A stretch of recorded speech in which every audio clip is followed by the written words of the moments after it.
باپ اور بیٹے اور روح القدس کے نام سے آمین۔ عزیز مومنین، آج ہم ایک مرتبہ پھر خداوند کی حضوری میں حاضر ہیں تاکہ اس کے زندہ کلام سے تر و تازگی اور تقویت پائیں۔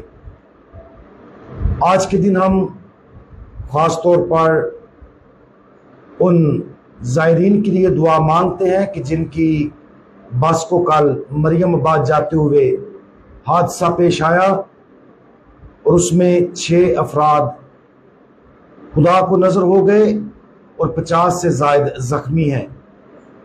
ہم ان کے لیے دعا مانگتے ہیں کہ جو خداوند میں سو گئے ہیں کہ باپ آسمانی ان کی روحوں کو اپنی بارگاہ میں قبول فرمائے، اور تمام زخمیوں کے لیے کہ جو ہسپتالوں میں ہیں کہ خداوند یسوع مسیح جو شفا کا منبع ہے انہیں مکمل طور پر شفا اور تندرستی عطا کرے۔ اس کے ساتھ ساتھ ہم ان تمام زائرین کے لیے کہ جو زیارت مقدسہ مریم کے لیے مریم آباد میں ہیں یا راستوں میں ہیں کہ خداوند یسوع مسیح اور نگہبان فرشتے ان کی حفاظت اور نگہبانی کریں تاکہ وہ صحیح سلامت ماں کے چرنوں میں جا کر اپنی عرضیں، درخواستیں اور منتیں پیش کریں اور اسی طرح صحیح سلامت اپنے گھروں کو واپس لوٹیں۔ آج ہم مقدس متی کی انجیل اس کا 18واں باب اور اس کی 15ویں آیت پر دھیان و گیان کریں گے، اور آج جس نقطہ پر ہم اپنی سوچ کو مرکوز کریں گے وہ ہے دوسروں کے ساتھ صلح کرنا۔ تو آئیں اپنے آپ کو خدا کے زندہ کلام کے لیے روحانی طور پر تیار کرے تاکہ خدا کا کلام ہم سننے، سمجھنے اور اس پر عمل کرنے والے بنے، اور یہ کلام ہماری زندگیوں میں پھلدار ثابت ہو تاکہ ہمارے وسیلہ سے یہ کلام بہت سی روحوں کی نجات اور زندگی کا ذریعہ بنے۔ تو آئیں مقدس متی کی انجیل کو بڑے دھیان و گیان سے سنیں۔ بس اگر تیرا بھائی گناہ کرے تو جا اور اسے علیحدگی میں سمجھا، اگر وہ تیری سنے تو نے اپنے بھائی کو پا لیا۔ کسی دوسرے شخص کو اس کے گناہ کے بارے بتانا بہت مشکل کام ہے، اور اس سے بھی زیادہ مشکل کہ وہ اسے عاجزی اور صاف دلی سے سن کر توبہ کرے۔ عام طور پر کسی دوسرے کے گناہ کا مقابلہ محبت سے زیادہ غصے سے کیا جاتا ہے۔ اگر ہم دوسروں کو ان کے گناہوں کے بارے آگاہ کرتے ہیں تو ہمیں اپنے زخموں اور بدلے کے طور پر جرم سرزد کرنے کی خواہش سے اور نہ ہی ان کی تذلیل یا نقصان پہنچانے کے لیے ایسا کرنا چاہیے۔ ہمیں صرف دوسرے کے گناہوں کو اس لیے ان پر ظاہر کرنا چاہیے کیونکہ ہم ان سے محبت کرتے ہیں اور انہیں پہلے ہی معاف کر چکے ہیں، اور اب ہم چاہتے ہیں کہ وہ اپنے گناہوں سے اپنی بھلائی کے لیے آزاد ہوں۔ جب ہم ایسا کرتے ہیں اور یہ ہمارا واحد محرک ہوتا ہے تو دوسروں کی آسانی سے اصلاح کی جاتی ہے۔ تاہم اس تعلیم کو صرف اس نقطہ نظر سے نہیں دیکھا جانا چاہیے کہ ہم صرف دوسرے کے گناہوں کو دیکھیں، بلکہ اسے اس نقطہ نظر سے بھی دیکھنا چاہیے کہ دوسرے ہمارے گناہوں کو کیسے دیکھتے ہیں۔ ہم ہر روز گناہ کرتے ہیں اور ہم ان کے خلاف گناہ کرتے ہیں جن سے ہم ہر روز محبت کرتے ہیں۔ اس لیے اپنے قریب کے کسی ایسے شخص کے بارے میں سوچنے کی کوشش کریں جو ہماری توجہ ہمارے گناہوں کی طرف دلاتے ہیں۔ جب ایسا ہوتا ہے تو ہم اپنا کیسا رد عمل دکھاتے ہیں؟ شاید اگر وہ سب سے خالص ترغیب اور ہمدردی کے ساتھ ایسا کرتے ہیں تو ہم ان کی سنتے ہیں، لیکن اگر انہوں نے ناراض ہونے کی وجہ سے ایسا کیا تو پھر کیا ہوگا؟ اگرچہ یہ کسی کے لیے ہمارا سامنا کرنے کا مثالی طریقہ نہیں ہے، لیکن یہ ہمیں یہ حق نہیں دیتا کہ وہ جو کہتے ہیں اسے ہم مسترد کر دیں۔ لہذا یہ ایک اچھا روحانی عمل ہے کہ جب کوئی فکر اور تشویش کے ساتھ ہمیں ہمارے گناہوں سے آگاہ کرے تو ہم ان کو بڑی محبت کے ساتھ سنیں، عاجزی کے ساتھ ان کی تشویش کو سننے اور ان کا جائزہ لینے کے بعد ہم محسوس کریں گے اور دیکھیں گے کہ وہ صحیح ہیں۔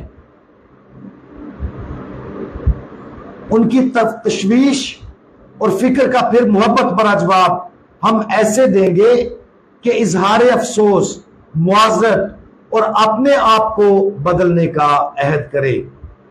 لیکن اگر عاجزی کے ساتھ ان کی تشویش کا جائزہ لینے کے بعد ہمیں یقین نہیں آتا کہ ہم نے جو وہ گناہ بتا رہے ہیں ہم نے وہ گناہ کیا ہے، تو اب وقت آ گیا ہے کہ ہم نرمی اور ہمدردی کے ساتھ اس شخص کا مقابلہ کرنے کی کوشش کریں اور اس کے جھوٹے فیصلے کا سامنا کریں۔ یہ اقتباس ایک شخص کو گناہ سے آگاہ کرنے کے مسلسل 3 درجے دیتا ہے۔ سب سے پہلے اکیلے کو علیحدگی میں سمجھانا، دوسرا 2 یا 3 افراد کے ساتھ مل کر سمجھانا، اور تیسرا کلیسیا کی موجودگی میں سمجھانا۔ عزیز مومنین، ہم سب سے پہلے دوسرے اور تیسرے نقطہ نظر کو ایک طرف رکھ کر صرف پہلے طریقے کو دیکھنے کی کوشش کریں۔ اس اکیلے طور پر سمجھانے کا مقصد مفاہمت ہے، صلح ہے۔ اس بات پر غور کرنے میں بہت زیادہ توانائی کرنا اچھا ہے کہ ہم اس طرح کی صورتحال کے ساتھ کتنا اچھا برتاؤ کرتے ہیں، کیونکہ اگر ہم اسے اچھی طریقے سے انجام دیں گے تو پھر ہمیں دوسری یا تیسری شکل کے تصادم کی ضرورت نہیں ہوگی۔ مفاہمت کا اور صلح کا سب سے بڑا دشمن فخر اور تکبر ہے۔ فخر اور تکبر ایک ایسی عادت ہے جس کے ذریعے ہم سب سے پہلے صرف اپنے بارے میں سوچتے ہیں، یہاں تک کہ انتہائی سنگین معاملات میں بھی ہم صرف اپنی ذات اور اپنے بارے میں اپنی سوچ کو مرکوز کرتے ہیں۔ فخر اور تکبر اس بات کو ناممکن بنا دیتا ہے کہ ہم اپنی خود کی تشخیص کریں، ہم اپنی ذاتی زندگی کا ذاتی طور پر جائزہ لیں۔ ہم اپنے گناہ میں اندھے ہو جاتے ہیں اور اس لمحے مشتعل اور مسائل کا شکار ہو جاتے ہیں جب کوئی ہمیں ہمارے گناہوں کی نشاندہی کرتا ہے۔ بے شک غرور اور تکبر کا مخالف اور الٹ عاجزی ہے۔ یہ وہ خوبی ہے جو ہمیں اس قابل بناتی ہے کہ ہم اپنا آپ بھول کر صرف دوسروں کی فکر کریں۔ جب ایک شخص عاجزی میں بڑھتا ہے تو شیطان اسے ہمیشہ مختلف خیالات سے آزماتا ہے۔